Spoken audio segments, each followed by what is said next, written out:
हाँ जी दोस्तों, welcome back. तो आज मैं आप लोगों से बात करने वाला हूं एक ऐसी घटना के बारे में जिसमें एक लड़की को अपनी जान गंवानी पड़ी और यहां तक कि उसे इस कदर अपनी जान गंवानी पड़ी कि उसके कातिल ने उसे 51 बार पेचकस से वार कर करके मारा। पेचकस से गोद गोद कर उसे मारा गया। जब उसके डॉक्टर्स ने उसके घावों को गिना तो उसके डॉक्टर्स भी शॉक्ड थे कि कोई इंसान किसी व्यक्ति को, यानी कोई लड़का या कोई भी इंसान किसी लड़की को क्या इस कदर भी मार सकता है कि उसके शरीर पर पेचकस कोई 51 वार किए जाएं। अब दोस्तों क्या हुआ था, क्या है इस घटना का पूरा मामला जानने के लिए आप इस वीडियो पर अंत तक जरूर बने रहिएगा और आगे बढ़ने से पहले आप चैनल को सब्सक्राइब भी करें। तो दोस्तों ये जो घटना है ये है छत्तीसगढ़ के एक शहर जिसका नाम है कोरबा। ये घटना है 24 दिसंबर की। वहां पर एक जगह है जिसका नाम है pump house colony. Pump house colony में एक दिन एक लड़का अपने घर जब वापस आता है तो वो अपने घर का जो दरवाजा है उसे देखकर सन्न रह जाता है, क्योंकि दरवाजा आज खुला हुआ था। आमतौर पर यह दरवाजा खुला हुआ नहीं रहता था। जब वो अपने घर के अंदर एंट्री मारता है तो घर में अंदर जाकर देखता है कि उसकी जो बहन है जिसकी उम्र है 20 साल, वो लहूलुहान स्थिति में यानी फुल्ली ब्लडेड स्थिति में घर पर पड़ी हुई है and she is almost dead. जब वो उसके पास जाता है तो देखता है कि उसके मुंह पर एक तकिया भी रखा हुआ था। तो उसे ये मामला बिल्कुल क्लियर हो जाता है कि किसी ने उसका जो गला था यानी मुंह था वो भी दबाया था और उसके शरीर पर इतने सारे घाव थे कि वो पूरी तरह खून में सनी हुई थी, पूरी तरह खून में कवर्ड थी। अब दोस्तों वो लड़का घबराकर घर से बाहर निकलकर बहुत ज्यादा चिल्लाता है। जैसे ही घर के आजू बाजू के जितने भी लोग थे सभी लोग वहां पर इकट्ठा हो जाते हैं और आकर देखते हैं तो हर व्यक्ति वहां पर बिल्कुल सन्न रह जाता है। दोस्तों पुलिस को फोन किया जाता है, पुलिस आती है और जब पुलिस वहां पर छानबीन करती है तो पुलिस भी शॉक्ड थी उस लड़की की कंडीशन को देखकर। अब वहां पर जब पुलिस छानबीन करती है तो वहां पर एक शर्ट और एक फ्लाइट का टिकट वहां पर उन्हें मिलता है। जो फ्लाइट का टिकट था अहमदाबाद से रायपुर का।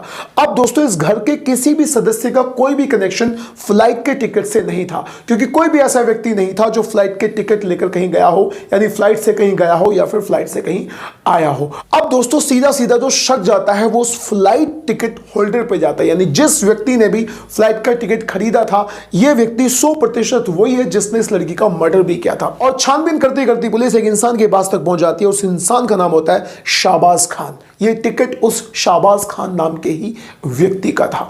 अब दोस्तों उसे पुलिस हिरासत में ले लेती है और उससे अब जब पुलिस पूछताछ करती है तो वो एक बहुत ज्यादा चौंकाने वाला खुलासा करता है। अब दोस्तों क्या है वो चौंकाने वाला खुलासा? वो बताता है कि अब से कुछ दिनों पहले मैं वहीं पर यानी कोरबा में ही रहा करता था और एक बस में मैं एज ए कंडक्टर काम किया करता था। अब जो ये लड़की है, इस लड़की का दोस्तों नाम है नील कुसुम पात्रा, जो बाजू में ही एक जगह है जिसका नाम है मदनपुर।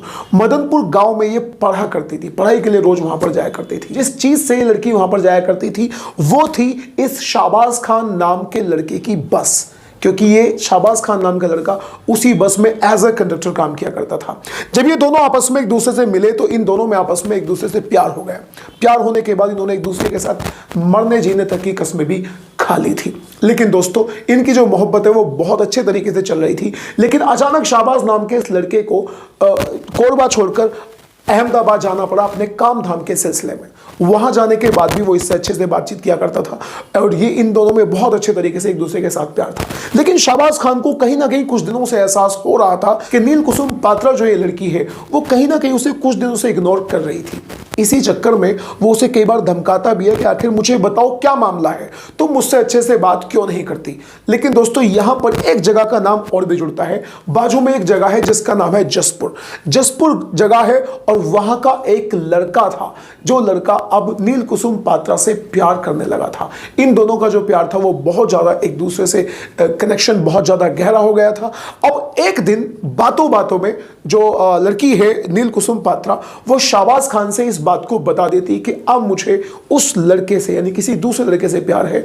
तो सीधा सीधा इंडिकेशन ये शाहबाज खान को पता चल गया था कि अब ये मुझसे ब्रेकअप चाहती है, यानी अब हमारे रिश्ते को खत्म करना चाहते हैं। अब वो इतना सर फिरा था, इतना बदतमीज टाइप का लड़का था कि वो इस लड़की के माता पिता को भी फोन करता है, उनसे बताते हैं कि अगर तुम्हारी लड़की ने किसी और से प्यार किया या इसने किसी और से बातचीत शुरू करी तो मैं इसकी जान ले लूंगा। वो उनको डराता है, धमकाता है। और दोस्तों एक दिन उसकी जिंदगी में ऐसा आता है कि वो अहमदाबाद से लेकर फ्लाइट से आता है रायपुर और रायपुर से सीधा पहुंचता है कोरबा। कोरबा से पंप हाउस कॉलोनी में जाकर मौका पाकर उस लड़की के पास पहुंच जाता है और वो दोस्तों वहां पर उस लड़की को चाकुओं से गोद गोद कर, यानी उसके शरीर पर पूरे 51 वार कर करके उसकी जान ले लेता है। अपने साथ में वो एक लड़का और भी लेकर आया था जिसका नाम था तबरेज खान। तबरेज खान ने उस लड़की के मुंह पर रखा था तकिया, यानी उसके मुंह को दबाया था ताकि वो चिल्ला ना सके और उसकी आवाज कमरे से बाहर ना जा सके। और इस कदर दोस्तों उन दोनों ने मिलकर इस लड़की नील कुसुम पात्रा की जान ली थी, इसका मर्डर किया था। अब दोस्तों ये लव ट्रायंगल था, यानी अगर वो लड़की किसी और से प्यार ना करती तो शायद उसकी जान बच जाती, और अगर शाहबाज खान भी थोड़ा सा धैर्य से काम लेता और उसे उसकी कंडीशन पे छोड़ देता तो शायद इस लड़की का मर्डर ना होता। अब क्या कहना है आप लोगों का इस घटना के बारे में? वैसे तो शाहबाज खान और तबरेज खान दोनों को अरेस्ट कर लिया गया है। अब इन्हें कितनी सजा मिलेगी, कितने दिन तक ये जेल में रहेंगे, वो तो कोर्ट पे ही डिपेंड करता है। लेकिन आप लोग क्या कहना चाहते हैं इस घटना के बारे में? अपनी राय कमेंट बॉक्स में जरूर दें। अब हम मिलते हैं किसी अगली वीडियो में। Till then bye bye and take care.